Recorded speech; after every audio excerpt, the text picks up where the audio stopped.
June 23rd of last week marked the 25th anniversary of the Nintendo 64 being released in Japan. Now, I wanted to actually do this video for a while, but now that I have the time to do it, I thought, why not give my retrospective on the system. The N64, to me personally, as a gamer, has to be, in my own personal opinion, my favorite video game console of all time. And I feel like this system is the system to me, just for me, that introduced to me what would be the modern era of video games. Because for many, this was their first experience into 3D gaming. And maybe for those, they probably experienced other, the PlayStation and other systems at that time that had 3D. But I feel like this was the first system to do true 3D. And I wanted to give my honest retrospective and talk a little bit about the history of the system. Not too much, because I'm pretty sure those who are watching already know the history of the system. So I'll just talk a little bit about the history. So the N64 came out in a time when gaming was already trying to transition from 2D to 3D. We had systems like the NES, the Super Nintendo, the Sega Genesis, which are phenomenal systems. But at the time, gaming was already beginning to step into 3D, because they knew 3D was the future, and they knew that if they made games in 3D, games would look way more realistic than any other system before it. And that's really true, because this system is an example of that. And of course, the N64, when it came out, Nintendo was partnering up with Silicon Graphics to make a chip processor to make 3D polygraphical sorry about that, 3D polygraphical graphics. Sorry if I butchered that. but yeah, for a new system.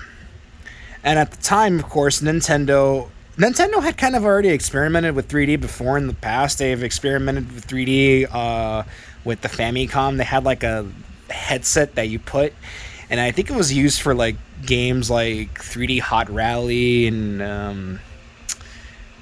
I think it was used for Rad Racer too, if I'm not mistaken. But for anyone that knows about that, please leave in the comments below if you know anything about that more, because I only know a little bit about that thing.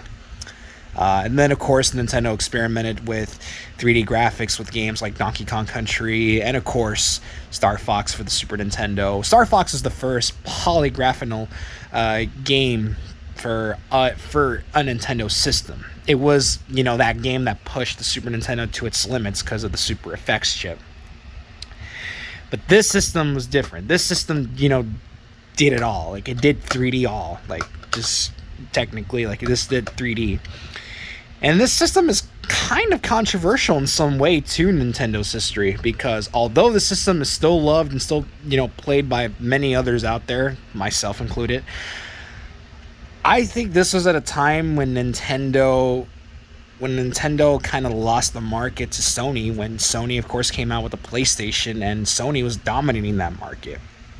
This is at a time when Nintendo now became a close second competitor, and of course Sega became a third place competitor.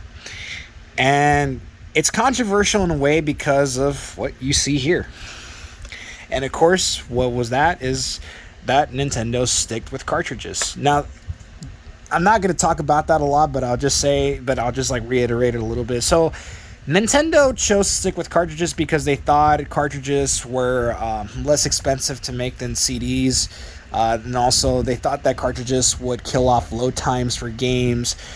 That's not really true, because cartridges were more expensive to produce than CDs. I think CDs were only $1 to produce, and CDs were way more cheaper, and CDs were able to fit more into a game than a cartridge would.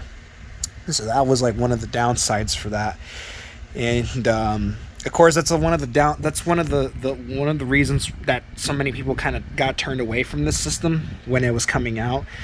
I personally, I grew up with the system, so I didn't, I was a kid, so I didn't really care what was going on in the industry because I was still barely getting into gaming at that time, so it didn't really bother me. But yeah, like this system is known for being that, and but I feel like at the end, this system still became a classic system because there are a lot of great games that came out for the system that are still loved and are still cherished by a lot of people. My personal history with the system, well, I was born 2 years after the system came out, but I got the system like 2 years after, like I was born. And even though I was still young to understand gaming, this was not the first system I played. I remember the very first system I laid my eyes on was the Super Nintendo, and I remember that was like the first system I got to play. Personally, like Super Nintendo, while I liked it, that didn't really like got me into gaming fully until I got my hands on the N64. That's when I was like, okay, man, I think I, I think I'm starting to, I'm starting to get into this like really heavily. This isn't the N64 I had as a kid. The one I had growing up, I had the Donkey Kong 64 Jungle set, which was a green 64. It had a green controller, and it had the expansion pack, and yeah, and it had the game itself. So that's the one that I had. But man, I spent a lot of my time playing the system a lot, and I had a lot of great games for it, man. It was just that system to me that I can just pop in and just kick back and just enjoy it for what it was. And as a kid, like I didn't even care like if this system was like not as popular as like PlayStation. I still enjoy the games that I play, and I mean I still do throughout my entire adulthood. So I feel like this to me has to be like personally my favorite video game system of all time because of the memories that I cherish. The first time when I popped in Mario 64, I was like, dude, what is this? Like, what the frick is this? Because I played Super Mario World, but when I played Mario 64, I understood Mario 64 more than Super Mario World because it almost felt like Mario was a real character. It almost made me feel like, characters in these games were more real than what you would see like in the previous consoles. And of course, this system was one of the first systems to introduce multiplayer tab. Well, not multiplayer tab, but it was the first system to include like multiplayer ports on there. Now, of course, you had multiplayer ports on like other systems. I mean, the NES had it, Super Nintendo and Sega Genesis had it, and other consoles did too, but they didn't have 4 controller ports. That's what made the system so iconic, because with games like Mario Party, Mario Kart, Smash Brothers, this system was definitely to play all the multiplayer games, because you had a lot of party games to play with and a lot of racing games. It was just, this system just did it all for that, and that was one of the most iconic things about it. Now, if you look at the top here, of course, you can see the cartridge vent. Usually this would be where the expansion pack is, but I don't have that right now, and I do need to get one sooner because I do have some games that I need to use the expansion pack with.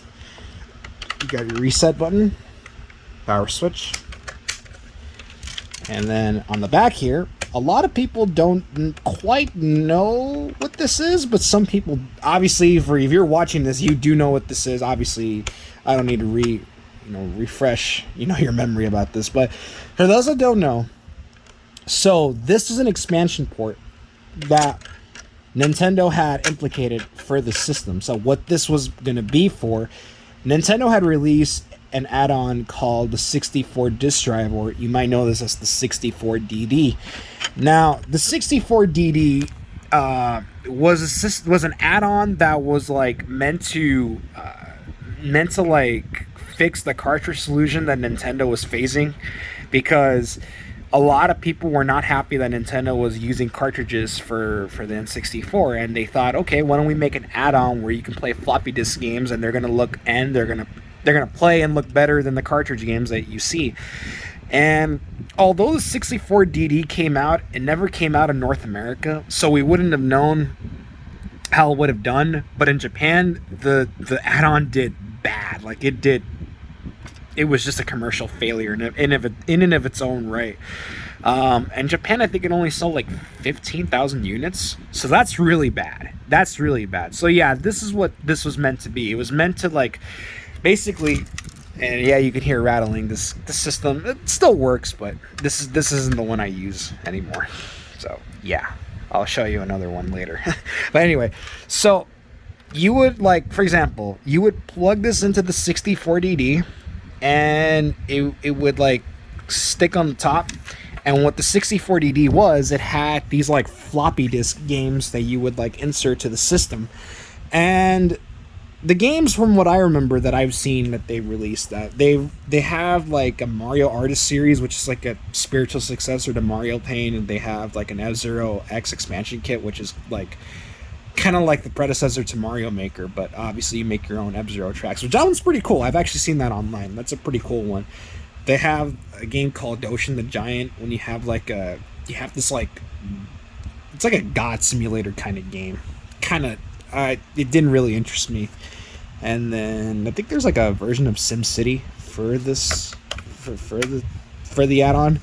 But yeah. But anyway, I mean, I don't have that yet in the collection, but I'm pretty sure it's probably going to take years to obtain that thing, because if you go online on eBay, you know how much those things are going up for prices. But anyway, let's get to talking about the games. And again, I'm not saying that these are the best games, but these are just games I'm just listing off just to show like what awesome games the N64 had. And I know I am missing a little bit of games, but I'm still collecting, so I'm not done collecting yet. So just let you know, I'm still getting games, but these are just games that I currently have for the moment, and I'm, obviously later on I plan to get more, but I'll just show you the ones that I would say that are highlights. And obviously the first highlight would be Super Mario 64. I mean, what else could you say about this game? This game, to me, shows what the system was capable of. I mean, going from Super Mario Brothers to Super Mario World and into Super Mario 64 is like, that's like going, time skipping that is like, wow, dude, like how far have we gone in gaming when you see this game for the very first time in your TV? It's like looking back at this game, man, as a kid, to me, it just was like, wow, man. It's like, I feel like, when you play this game and you're controlling Mario, it's like Mario's an actual person. Like, it's almost like if he's kind of talking to you, but it's like he's kind of like, you like, it's like you are basically getting to like know the character more in this game. But one of the things that is so iconic about this game, personally to me, is the fact the open world of this game, the atmosphere, the soundtrack, just everything about this game to me just speaks just classic. I mean, this game to me is just probably my favorite video game of all time. I feel like this to me would be my favorite game of all time, and I mean, I can't argue with that. I mean, it's just such a damn classic, and this is a game that I've beaten so many times, and I can always go back and play this game and never get bored of it. And another game we'll show, Mario Kart 64, of course, which is the second installment in the Mario Kart series. Personally, this was my favorite Mario Kart, actually, out of all of them back in the day. I mean, I love every Mario Kart game. I don't think there's ever been one I could say, oh, this one sucks. Well, there is that mobile one, but we don't talk about that. But anyway, every Mario Kart out there is such a damn great game, and this one is it's just awesome. Donkey Kong 64. Now, a lot of people there's some people that like and hate this game. It's kind of like a black sheep to the series, but I really like this game. This game is such a freaking classic, man. I really love this freaking game. Do I think it's a perfect game? No. Yeah, there are some issues. Yeah, sometimes, I think like some of the bananas are hard to collect and stuff like that, and I wasn't a fan of some of the boss battles, but I still like this game. And I wish they made more 3D Donkey Kongs because we haven't had one since this game, and I feel like the Switch a a new 3D Donkey Kong. I mean, there was rumors about it like a while back, but we never got to see it at E3. So yeah. This one, GoldenEye 007. Although I never consider myself a James Bond fan because I'm not, and I never got to like. Well, I mean, I've seen some of the movies, but I never got to get into the series more. I like the games, I'll say that, but this is the only one that I can say I've beaten and I enjoyed. I mean, this game to me is what made first-person shooters what they are. I know some people will say, "Oh, what about Doom? What about Quake?" Yeah, those games did help make it too, but I feel like GoldenEye had more of an impact on future first-person shooters because this was like the first 3D, like first-person shooter where you're able to free roam, you're able to move, do all these things, and I feel like this is the game that truly, pioneered first-person shooters what they are. So I feel like if it wasn't for this game, you wouldn't have first-person shooters like Call of Duty or Battlefield or, hell, even Overwatch or any other first-person shooter game. And unfortunately, this is the only one I've ever beaten in my life because I suck at first-person shooters. But this is the only one that I would say I'll play just because I'm okay at it. But if I try to play another first-person shooter, I'm gonna suck at it. Now, when you have so many great games for a system, and obviously this one comes to be in your collection, or just in case if you just own an N64 and you just want to own the best games for the system, this would be one of them. And I would not only say that The Legend of Zelda: Ocarina of Time is one of the best game for the system. I would say this is the greatest fucking game ever made. Period. I don't think no other video game can top this video game. It's just, to me, this game can never be topped by any other fucking game. The story, the open world, the characters, everything about this game speaks how much this game is still beloved and still played by a lot of people. And as a Zelda nerd myself, although I wouldn't say this is my favorite Zelda game of all time. Twilight Princess is my favorite Zelda, but I feel like this game to me is what gave us so much classic adventure Zelda games that we would get in the next years. I mean, Majora's Mask, Wind Waker, Twilight Princess, Skyward Sword, and of course Breath of the Wild. I mean, I'm talking about the home console ones. I'm not talking about the handheld ones. But yeah, it's just this game. Just if you never played this game, give it a try. It's such a classic. I mean, there's many ways playing this game. Obviously, with the original N64 or the Virtual Console, or the 3DS remake. But I would say if you want to play the original version, get this one. It's just such a classic. And of course, you got your Pokemon games. Of course, Pokemon Stadium is such a classic in and of itself too. Of course, Nintendo knew that they were going to have to eventually port Pokemon onto their home systems, and obviously Pokemon Stadium is no exception of that. Pokemon Stadium is such a classic Pokemon game. It's just obviously you battling with different Pokemons, It's not an RPG adventure. If you just want to play a Pokemon game where you can just battle Pokemon, well, this is the one. No, I'm missing the sequel, but I will eventually get that. Diddy Kong Racing, probably one of my favorite kart racers outside of Mario Kart 64. One of the cool things about this that kind of beats Mario Kart is that this has an adventure mode, and it's pretty fun. And also, too, this is the game that kind of introduced this to Banjo and Conquer, so that's a plus. Now, here's a game you wouldn't see.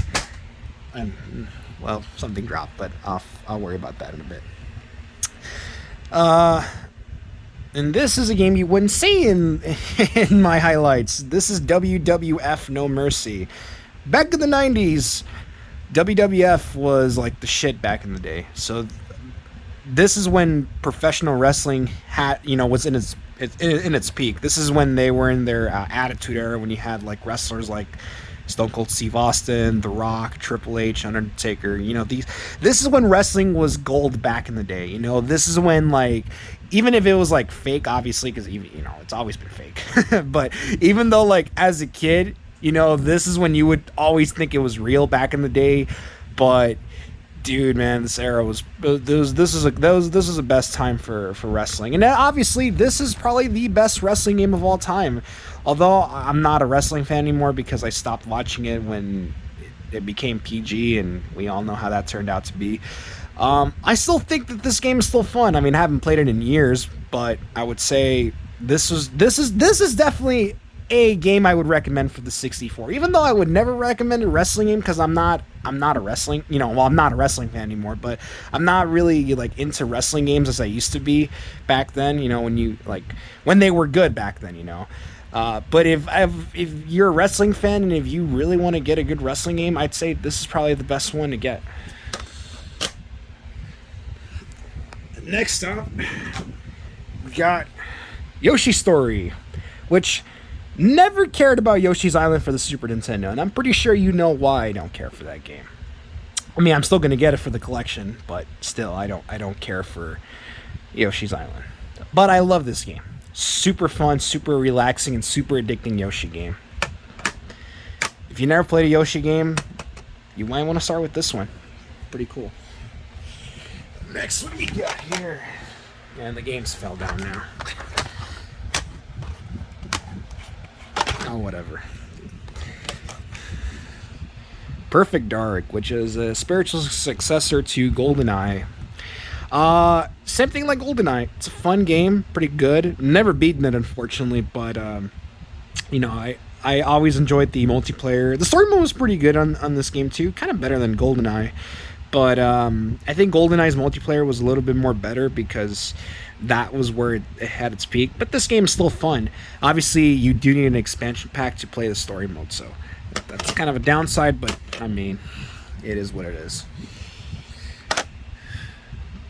One of my favorites, Conker's Bad Fur Day. Now, obviously, if you know this game, you know what it's about. You know it's a heavily popular game on the system. If you ever took Banjo-Kazooie and you mix it up with drugs and alcohol and sex, this is what it would be. So this is what it is. It's a fun platformer, and it has probably the funniest, weirdest storyline in the game, in any game. And I would say the multiplayer in this game is freaking fun as hell.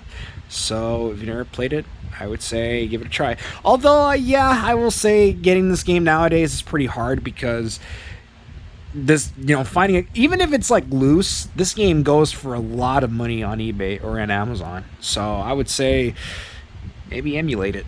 That's like the easiest way to play this game. I don't recommend that god awful fucking Live and Reloaded version on Xbox because that version is fucking censored. So I would say give this version a try because this is where all the uncensored content is on here. But I would say emulate it easily because, like I mentioned, this game is hard to come by nowadays, and it goes for a ridiculous amount of price online. And of course, the last highlight I will show off is, well, what would be to win the top? It would be Super Smash Brothers. Now, obviously, Super Smash Brothers has now become one of the most defiant franchises in Nintendo's history. Who would ever thought, we'd ever get a fighting game with all of our favorite Nintendo characters beating the shit out of each other? I mean, who wouldn't want to see Mario freaking fight Link? Or who wouldn't want to see Pikachu fighting Donkey Kong? Or Samus fighting Fox? I mean, this was like, if Capcom has Marvel vs. Capcom, then Nintendo has Super Smash Brothers. So it's like, dude, this, to me, like, I don't need to really speak a lot about Smash. Smash speaks for itself. And obviously, this, even though this game hasn't really aged, it's still fun to play, but I feel like there are better Smash games out there. You got Melee, you got I like Brawl. I don't care what people say about that game. I still like that game, but I will say that it's not the best competitive Smash game. But yeah, obviously you got Smash for Wii U and 3DS, and of course you have Ultimate on Switch. But it's never a bad idea to go back to where the series first started. And that was all the highlights. Now I know I'm missing other games. Like I know games like Banjo Kazooie and Kirby 64. Um, F-Zero X, Star Fox 64, Majora's Mask, the other Pokemon games. I am missing those. I mean, I am going to get every first party game just in due time, like it just, I'm just waiting patiently, cuz as a collector, you never want to like go like that fast. You always want to take your time when you're collecting things. So, yeah, these are the highlights of all the games and of course the N64. Now before I go, I do want to show off another iteration of an N64 system. And yes, what you see right here is the 64 that I currently use as my replacement. This is the Pikachu Nintendo 64 console that came out obviously back in 2000. This would be probably considered to be a rare collector's item. And I myself was able to attain one. I unfortunately don't have like the Pokemon controller and the Hey You Pikachu game yet. Then again, does anyone even care about playing that fucking game in 2021? But anyway, this system obviously is the current N64 console that I use to play my N64, and to this day it still works. And as you can tell, it is better looking than that one right there. But I mean, you can't go wrong with Pikachu N64. Pikachu's foot being the reset button, the Pokeball being the power switch, and yeah, man. And even you have Ash Ketchum saying "Press here to reset."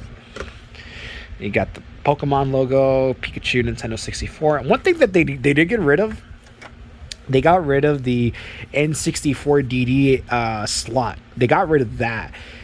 I can see why, because this was released when, well, the 64DD had already been released in Japan, but since that became a turd, I feel like Nintendo got rid of that, and they were just like, nah, because not a lot of people are going to want to buy that thing, and then again in America, we didn't release it, so it's like, yeah, might as well just get rid of it, which is understandable, but still, this is a great system to get. And I know nowadays they go for a lot of money, but I was able to get one for like $80 cheap, just without the cords and everything. But then again, I already had cords for the N64, so it didn't bother me, and I already had a controller. I just only needed the system, and that's it. I'll probably get, if I can find a Pokemon controller for a cheap price, definitely would get that. But yeah, this is Pikachu N64. So of course, I just want to say happy 25th birthday to the N64. It's my favorite video game console of all time, and I hope that in the next 25 years people still remember and still play it. And if you've never played, or if you never played an N64 and if you're skeptical, I say check it out. You won't be sorry. You have so many great games. The N64 to me has always been like the king of platformers, where like PlayStation's like the king of RPGs. But man, this system has it all, man. It has best games you could possibly think of.